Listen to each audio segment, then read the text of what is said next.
All right, good morning, everybody. John Caruso here. Today is October 28th. We're going to do a quick look in on the market here for you.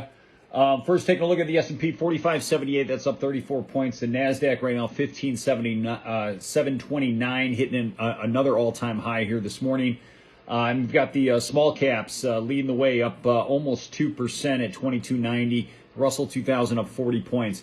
So yesterday we did see some early strength in the market, and then late day we did see the market start to bleed off of those highs. The Russell 2000 actually led the way on the downside, so it's not of a shock to see a little bit of a recovery here today in the Russell 2000. On the whole, the cycle is still very favorable for risk assets, we think, into year end. I mean, if you take a look at the earnings markets, I think as of yesterday's close, we had 166 companies out of 500 in the S&P reporting. We've seen aggregate sales growth up 16.5%.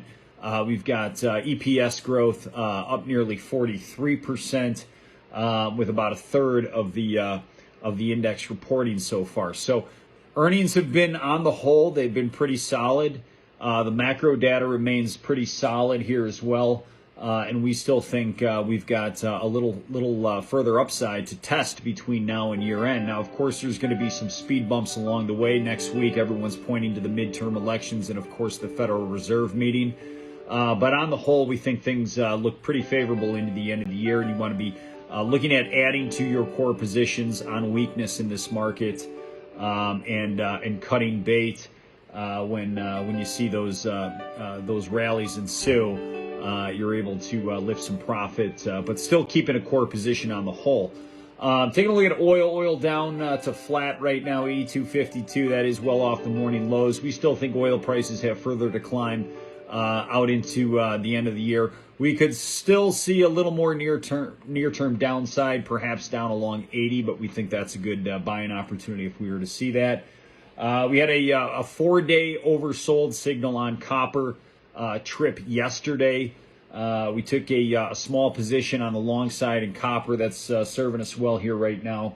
Copper's up 1.5% on the day thus far. So it's really all I have for you today. I guess the other thing of note, the U.S. dollar is getting bludgeoned right now. It's down nearly 50 points at 93.32. We are going to be coming into a lot of support down here, but certainly the hotter than expected German inflation data came out overnight.